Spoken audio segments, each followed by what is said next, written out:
Mondays with Mark Allen. Today is historic because I am with Paula-Newby-Fraser. If you don't know her name and you're in the sport of triathlon, you better start learning because, there's been a lot of talk over the years of Dave Scott and Mark Allen and six-time Ironman champs and, current people who've done amazing things, Chrissy Wellington and Daniela Reef, and last year, Chelsea Sodaro, and the list goes on. But there is no one who can touch Paula-Newby-Fraser in terms of record groundbreaking performances. She's the 8-time Ironman World Champion. Paula, welcome to Mondays with Mark Allen. Well, thank you, Mark. If you're calling, I'm coming. So it's a pleasure to be here. Yeah, so I just want to run down it for you guys because it's just impressive. In 1986, Paula won for the first time, beating Sylviane Puntos. And the reason I'm doing this is because her career spanned three generations of athletes. So in 86, she beat Sylviane Puntos, 88, Erin Baker, 89, Sylviane again, 91, Erin Baker, 92, Julianne White, 93, Erin Baker, 94, she beat Karen Smyers, and then in 1996, her 8th and final time, she beat Natasha Bodman. That's 3 generations of triathletes in this decades-long string of races. Paula, that's just incredible. Oh, well, thank you for reminding me of all of that. Yeah, it was, I felt like I came in at the tail end of one generation with, the Puntos sisters and Joanne Ernst, Julie Moss, and then sort of European athletes, and then got to touch the front end of, Natasha and Heather Fuhr and Laurie Bowden. So I had the opportunity to, race with them. So I feel like I did span, I got the tail end and then the front end of particular generation with. Well, you were 24 years old when you won your first Ironman, and there was a lot of hoopla around Sam Laidlaw winning this year because he was 24 years old. And I don't know if people quite got the subtlety of that, but he was about 24 years and 9 months. Your first win, you were 24 years and 4 or 5 months. So that makes you younger than Sam in your first victory. Yeah, correct. Yeah, it's interesting that currently there are a lot of younger athletes coming into Ironman racing at the pointy end. I mean, there's been almost 2 decades of the sense that you have to come up through the ranks of short course racing to 70.3 to Ironman, and that hitting the longer races too early would burn you out. And but back in, I'm going to call it our generation, that really wasn't a thought. It was the Ironman was where you wanted to be. It was the pinnacle of the sport. I grew up in a country where endurance racing was hallowed ground. I grew up in Durban, so I was either at the start or the finish of the Comrades Marathon every year. And no one wanted to run 5Ks or 10Ks or marathons. People only wanted to do the Comrades Marathon. And so endurance racing was in the blood of the South African athletes anyway. So it didn't seem like it would be anything strange or that you would need to perfect yourself at a shorter distance. You wanted to get to it and join everybody else. So I think a lot of the early champions were very young because we all just dived in. Maybe ignorance is bliss, but it's, the idea that it would burn you out too soon and not have a robust career over, 10 plus years or more is, certainly doesn't hold up when you look back. And so it's good to see the young athletes stepping into it now. I think it's super exciting. I think that shows that it's kind of like, what's your mindset? What's your paradigm? Where do you come from? And if it seems like a pretty exciting idea, it's amazing what you can do. And I actually dug back into the history a little bit even further because actually neither you nor Sam are the youngest Ironman World Champions. In 1982, Kathleen McCartney won at the age of 20. Sylviane Puntos the next year in 1983 won at the age of 20. And both of them have had amazing careers. Kathleen is still, you know, as we know, she's raced Ironman just recently, and so clearly, obviously, that's kind of healthy. But what I really just want to honor here is the fact that this year in Kona is going to be a women's only race, and we saw how exciting that was last year to be able to just focus on the women, you know, on the Thursday race that they had. Yeah. But I think this year is going to be a whole other level, because we're not saving our cheers for 2 days of racing. The women get 100% of fans' focus this year. Yeah, look, I think this is absolutely, I think it's brave. I think it's fantastic. And, you know, I know we were joking about this coming into this interview. I spent my career, you know, dragging along in your shadow for many years and many world championships, you know, in Nice, definitely in your shadow, and, you know, Kona, yourself and Dave.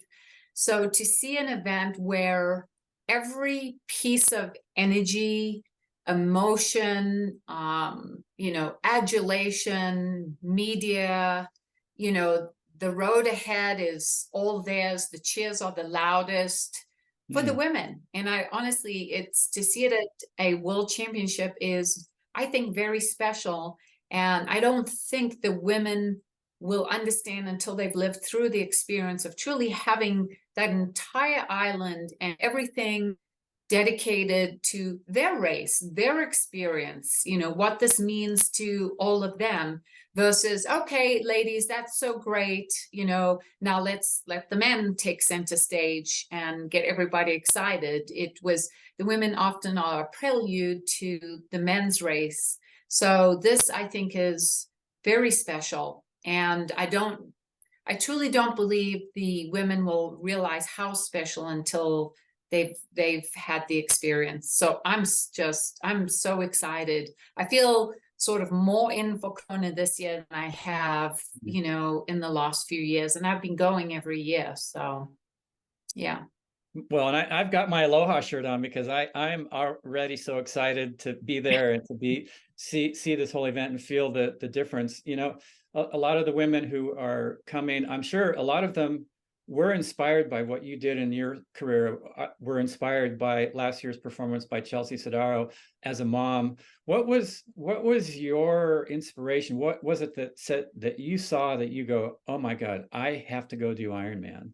I myself, when I first went to do the Ironman, again, that just rolls back to my upbringing. And yeah, you know, what the default of what a challenge and what sport meant for me growing up. And it, you know, it was never, I grew up as a swimmer, and that was great. And I was pretty done with that by the time I got out of, well, actually before I got out of high school.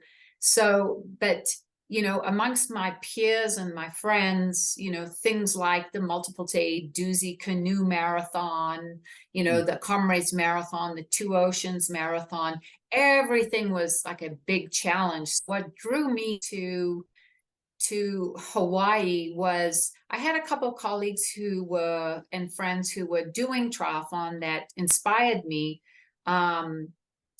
Because they had the opportunity to go to Hawaii and they did pretty well. You know, there was an endurance athlete. She was a great Comrades Marathon runner, and she went to Hawaii. And this was the year before I went, and she finished 4th place. And I was like, wow, look at her.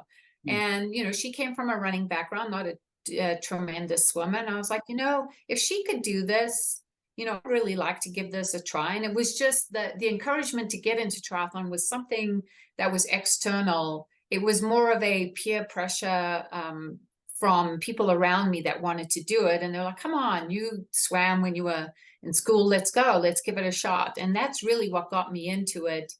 And, you know, made me realize that, you know, maybe I had some talent for, you know, for all of this, the things that I had growing up, or I like to say the things that we didn't have growing up, which was television. You know, television didn't even come to South Africa until I was basically out of high school. So everything revolved around outdoors, athletics.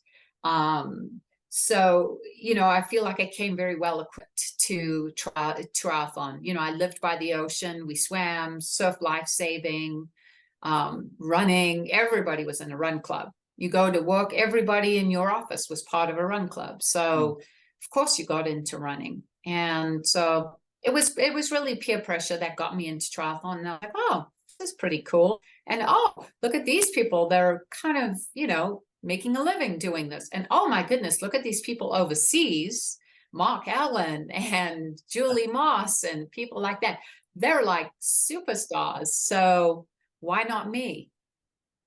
That's pretty cool to just grow up in that kind of environment where exercise and running and competing is just sort of a fun part of life, which I think maybe that's, a lot of athletes now, they have this dream. I want to go to Kona once and then I'll be done. Or I want to do an Ironman once and then I'll be done. But yours was really a journey. You went there, you won for the first time at age 24. The final time you were 34. How did that journey change you as a person? Look, I, really grasped the idea of triathlon just appeared as a, I don't want to say a lifeboat, but it appeared in my life at a time where I was very keen to travel.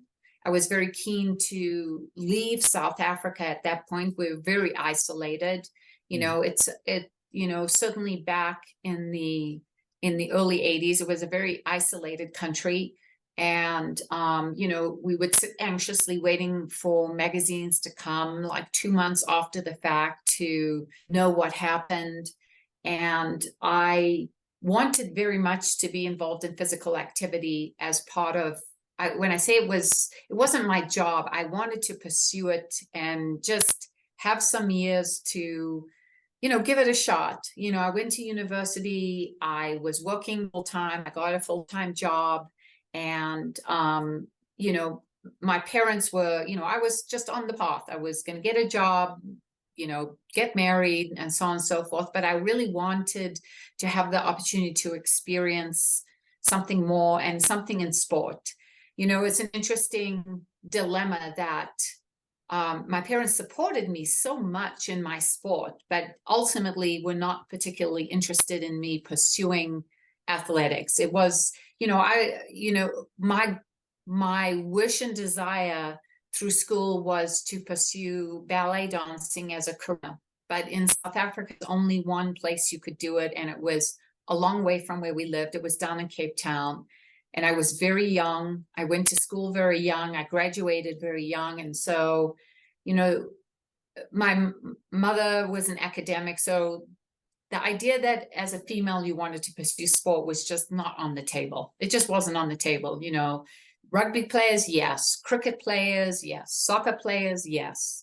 Running, triathlon as a woman, no. But I was just so determined, and I found my opening, or triathlon found me, in that there was one big race in South Africa where the first place prize was a trip to Kona to go to the Ironman World Championship. And that became my mission, was to win that race, which I did.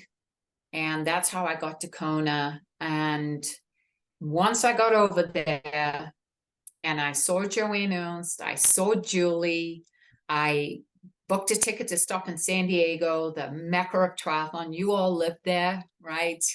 And I'm going to go to San Diego. I'm going to see what this is all about. I had met a couple of other women in Kona, and I went to stay with them. And I was like, man, I have to make this work. This is what I want to be doing. And yeah, it was a journey. I went back home, and it was actually my father who supported me. I said, I want to go back to San Diego to try and be a triathlete like these people. Will you help me get myself over there? And yeah, I was 23 years old. And he said, okay, I'll give you a ticket. And I know my parents were like, oh, just let her go, get it out of her system. She'll come home and just get back on track. My mom, get back into the academic world and so on. And yeah, I packed my bags and headed to San Diego, and I never went back. I quite literally never went back other than to visit my family. And then the journey began in San Diego. And yeah, it was so intuitive. It was so grassroots. How did I train? How did I have success? Honestly, I used to just watch what you did. I used to watch yourself, Scott Molina, Scott Tinley. It was just hit and miss. What are your friends doing today? We'll go along with them. And then, you know, I met the important people in my life, and all the people who influenced my career as an athlete, interestingly enough, were all men, starting with my father, starting with watching you all and what you did, watching, you know, Murphy, who took me under his wing and, you know, tried to guide me to being a professional. My now husband, Paul Huddle, you know, Graham Fraser, who built Ironman, Ben Furtick, Andrew Messick. So a lot of the people who have truly invested in me and myself and really believed in me have been men, which I always look back and I think, well, that's kind of interesting that that these were the folks that really saw something and helped me believe in myself and make the journey. It was Murphy who said to me, you know, you need to take this more professionally. If you want to make a living and you want to be like these professional athletes, you kind of got to pull it together here and you know, race more consistently, be more professional. So I'm very grateful to all of them for that.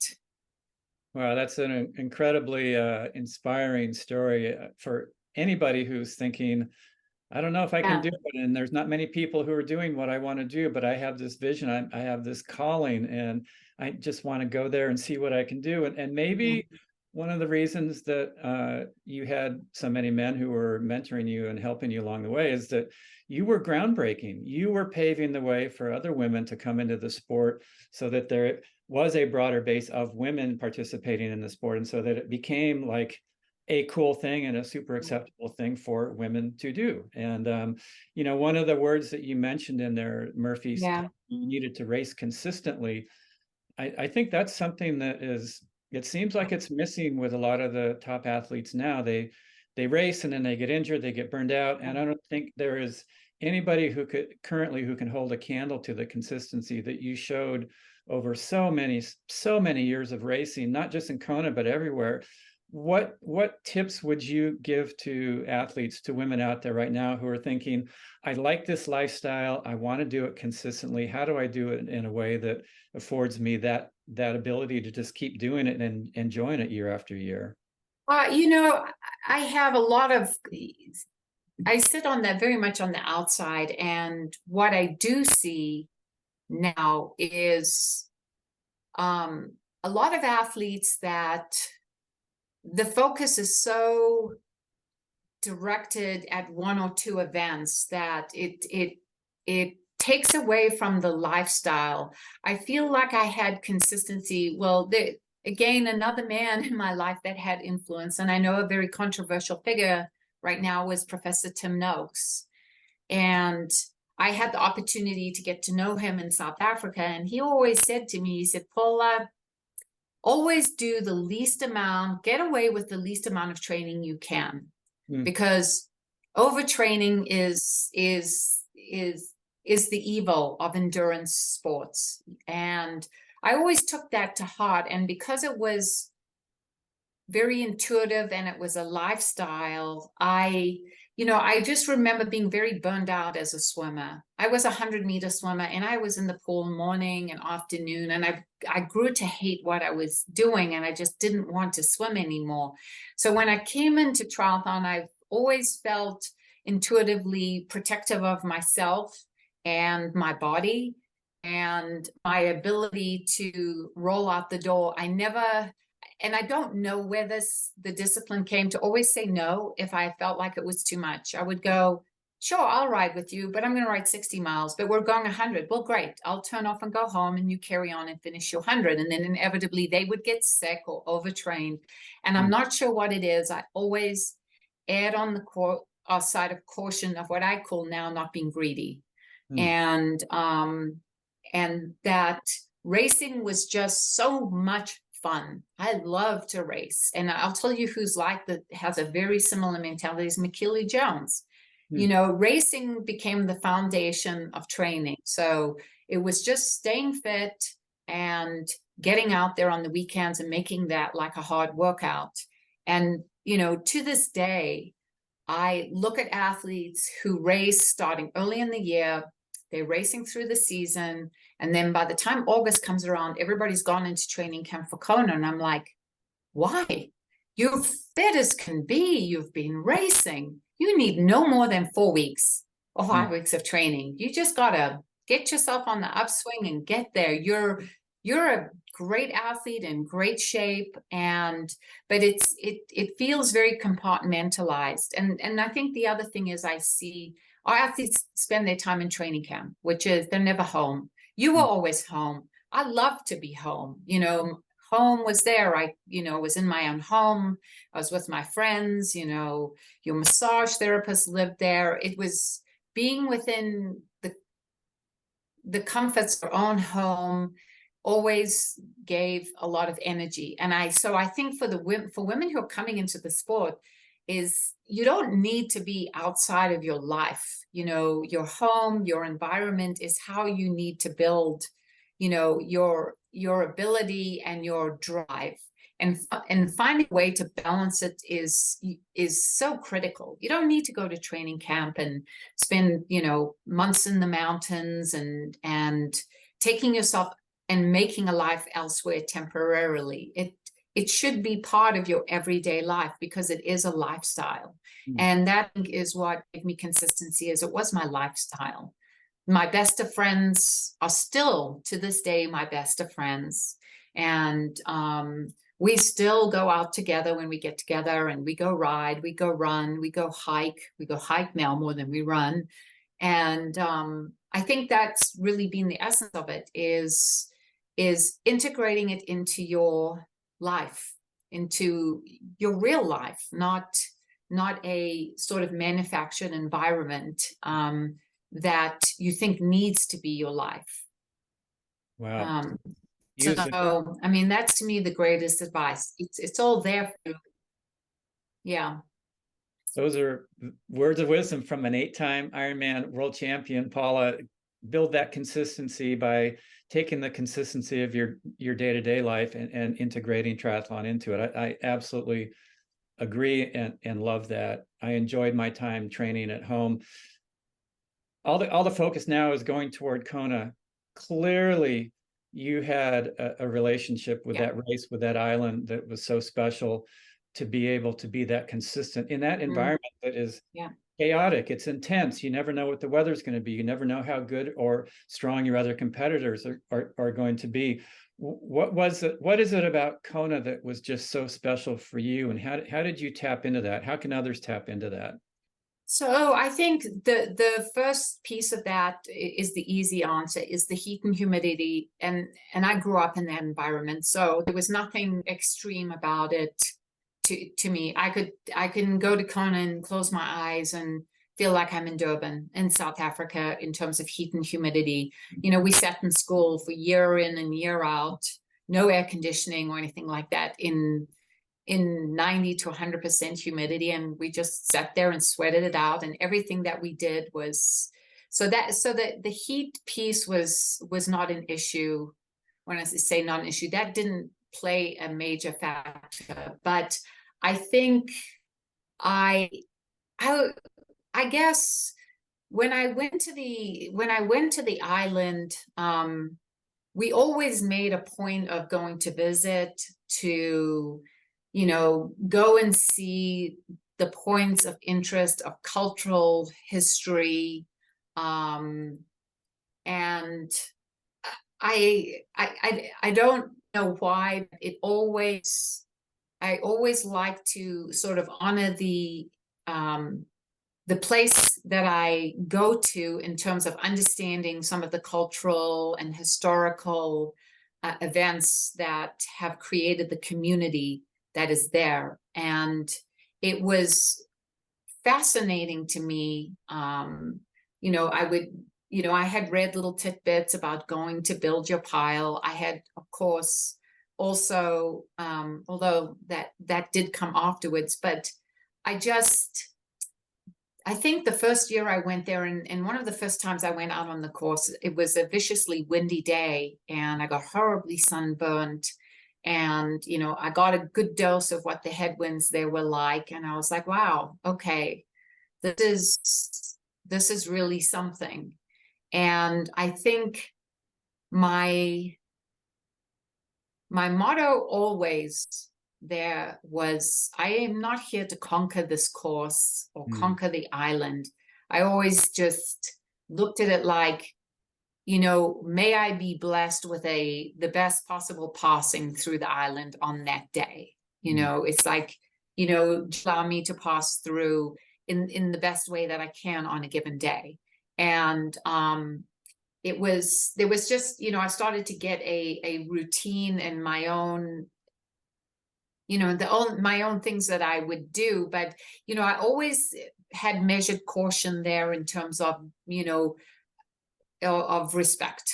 I guess that's the way I can put it, is respect for that community, respect for the island, loved the history of it, loved, you know, I would always go and do something different every year, whether it would be going up to the volcano or going out here somewhere, or, you know, just doing things that every year helped me to understand the community of that, and the history and the folklore of the island. You know, the whole story of Madame Pele just fascinated me to no end, still does, you know. And you kind of can see it with some athletes, the athletes that come there very, you know, the island has a very nice way of letting you know whether you can pass smoothly or not, shall I say. Very well said. Right? It took me many years to get that smooth passage myself. You know, I see some athletes come over and they're trying to sort of imprint their normal routine lifestyle way of doing things onto the island, and that is so not the way that I found it works best. It's, as you said, going there with respect, going there with humility, going there trying to embrace something that you're learning from the island. We are guests. We are all guests, and it is definitely a home. Always. It's a home worth honoring. You know, there's a lot of women who will be racing this year who it is going to be their first time racing in Kona. And as you know, it's racing at the Ironman in Hawaii is very different than any other Ironman around the world. You were a first timer that first year you did it at age 23. You've seen so many pros and age groupers over the years come into the island of Hawaii. What would be some tips for first time women to give them kind of a little bit of ease and a little confidence, like, hey, this is going to be a cool journey? You know, I always say to folks that come to Hawaii, it's like, oh, I really want to go to Kona and experience it. And I always say it is as big a deal as you have built it up to be. It really is. The course is as challenging and different than anything else that you have experienced if you haven't been there. I did a seminar the other day in the Women for Tri, and I said, you know, there is perhaps no way you can be prepared if the wind blows the way it blows. You probably will never have experienced a side wind like that in training, and you may be out on the course the week before and never experience it. So what this course can really do is bring you something that you may never have experienced ever. And you're like, oh my goodness, what do I do? But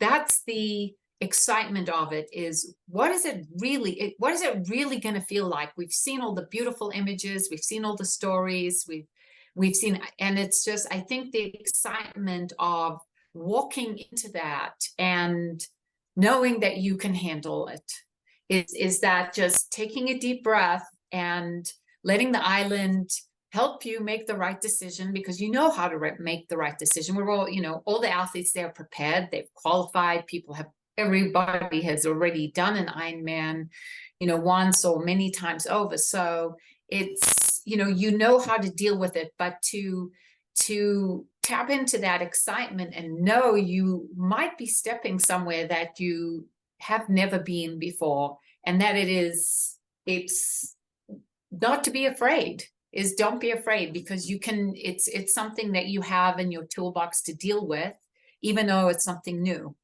And I, all I can say is just go with the flow of the energy. Just try not imprint everything. Don't bring a dead set plan and just plop it down. Know what you want to do, know what the parameters are of how you're going to do it, but go with the flow, because it is so super special. And when you're out there, is just looking around going, yeah, it really is this hot, it really is this humid, it really is this windy. So yeah, but but then on the flip side of that, it may not be. So that's the beauty of it, is the excitement of the excitement of the inconsistency of what that island delivers each and every year. Wow. The excitement of the unknown, that's Ironman for sure.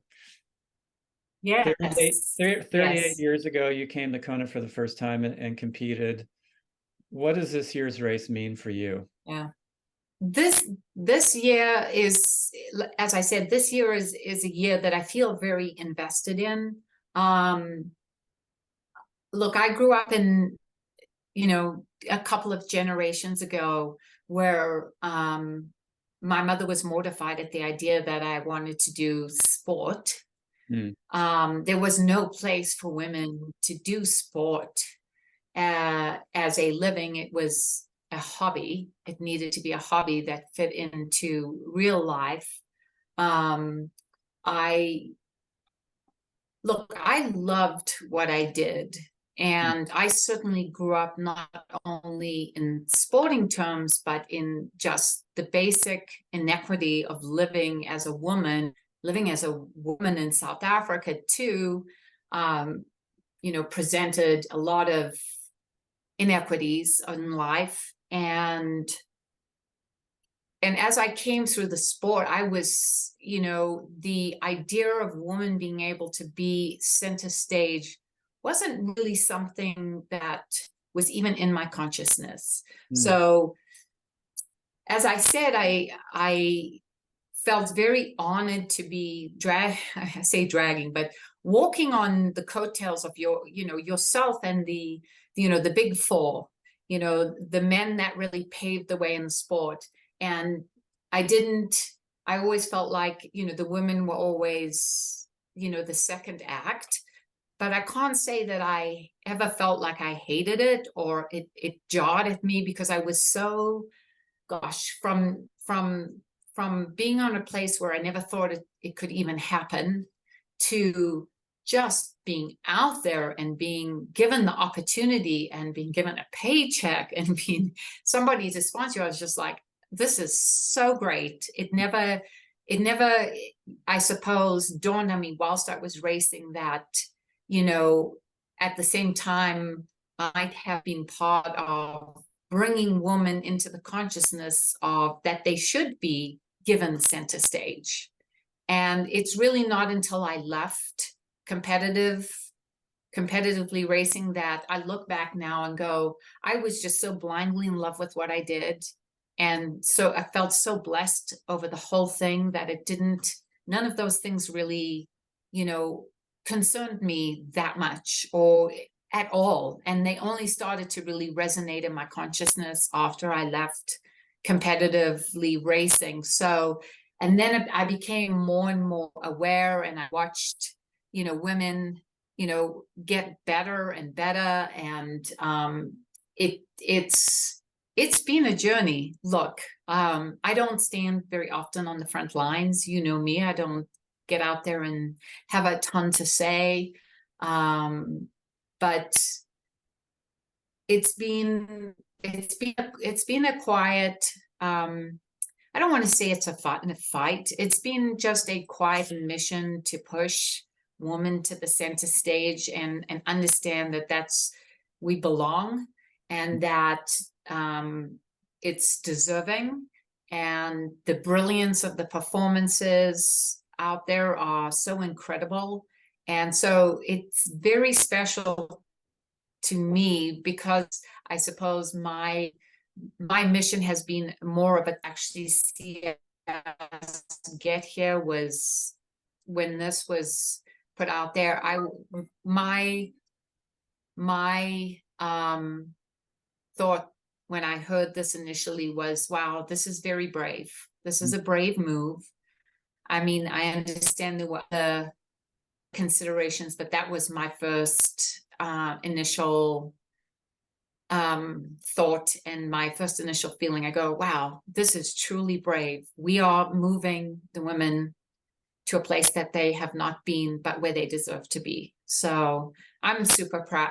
I'm extremely proud. I'm glad that I had a part in all of it, even though I didn't realize it at the time. You know, but there was no social media and ways and means to do it. And but very proud of everybody that's brought this great day, I think, for women. Yeah, I couldn't agree more. You know, so much of what's going to be taking place this year is built on the courage, the career, the consistency that you had when you were racing, showing what is possible, especially when it wasn't sort of supported the way that things are today. And I totally agree that it was a brave move to break tradition, have the men and women race on separate days last year, to race in 2 separate locations now. But I am absolutely 1000% behind that decision. You know, the men's race in Nice was absolutely exciting. And like I said in the very beginning, thinking, you know, ahead to coming up in just a few days, to have the entire focus on the women's event, and to have that first person across the line be a woman, and to have the entire day. It's sort of like, you know, if you went to, let's say, a music festival and there were 4 stages going on at the same time, you wouldn't be listening to every stage at once. You'd be going, you want to put your attention on one thing at a time. And that's, as you said earlier, you know, I think once this is all said and done and the race has taken place, the women, the fans, the media, everybody's just going to go, oh my God. And so I'm looking forward to it. Those of you who are going to be in Kona, if you see Paula on the street, thank her for what she's done to get the sport to the place that it is today. And let's all have a great time over there. Paula, I can't wait to see you in Kona. Yep. Looking forward to seeing you next week. It's going to be awesome. All right. Mondays with Mark Allen, Kona 2023, all women's race. We'll see you there.